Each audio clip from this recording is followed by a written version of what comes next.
এই মুহূর্তে রাজধানীর মিন্টু রোডে ডিবি কার্যালয়ের সামনে আছেন সহকর্মী মাইনুল আহসান। সরাসরি যাব তার কাছে।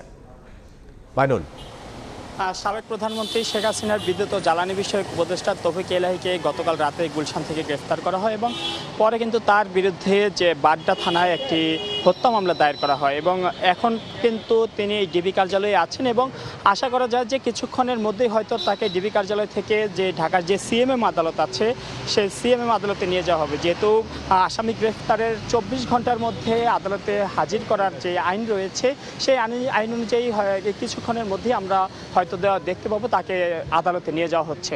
এদিকে যেই হত্যা মামলায় তাকে আসামি করা হয়েছে সেই হত্যা মামলা কিন্তু এর আগেও আমরা দেখেছি যে সাবেক মন্ত্রী টিপু মুন্সিকে 4 দিনের রিমান্ড দেওয়া হয়েছিল এবং আজও কিন্তু পুলিশের পক্ষ থেকে 10 দিনের রিমান্ড আবেদন করা হবে বলে আমরা জানতে পেরেছি। তৌফিক এলাহীর 10 দিনের রিমান্ড আবেদন করলে আদালত হয়তো কত দিনের রিমান্ড মঞ্জুর করে শুনানি শেষে তখন আমরা জানাতে পারবো। তবে এখন পর্যন্ত তৌফিক এলাহী এই ডিবি কার্যালয়ে আছেন।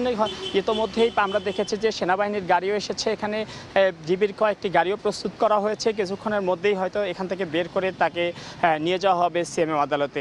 এদিকে আজ সকালে কিন্তু যে আগে সাবেক এক আইজিপি শহীদুল হক তাকে কিন্তু সিএমএম আদালতে নেওয়া হয়েছিল রিমান্ড শেষে। নিউ মার্কেট থানা একটি হত্যা মামলায় তার 7 দিনের রিমান্ড ছিল। সেই রিমান্ড শেষে তাকে আদালতে নেওয়ার পর আদালত তাকে জেল হাজতে পাঠায়। এদিকে তৌফিক এলাহীকে গ্রেফতারের পর এখন পর্যন্ত প্রায় 18 ঘন্টার মতো হয়েছে তিনি ডিবি কার্যালয়ে আছেন এবং যেহেতু আদালত আর কিছুক্ষণ বিকেলের পরেই শেষ হয়ে যাবে সেহেতু কিছুক্ষণের মধ্যেই তাকে সিএমএম আদালতের উদ্দেশ্যে নিয়ে যাওয়া হবে এবং পুলিশ যেহেতু 10 দিনের রিমান্ড মঞ্জুর করেছে, রিমান্ডের আবেদন করেছে, আদালত শুনানি শেষে হয়তো তার রিমান্ড মঞ্জুর করতে পারেন। এ ছিল ডিবি কার্যালয়ের সামনে থেকে আমার কাছে সর্বশেষ। রাজধানীর মিন্টু রোডে ডিবি কার্যালয়ের সামনে থেকে যোগ দিয়েছিলেন সহকর্মী মাইনুল আহসান।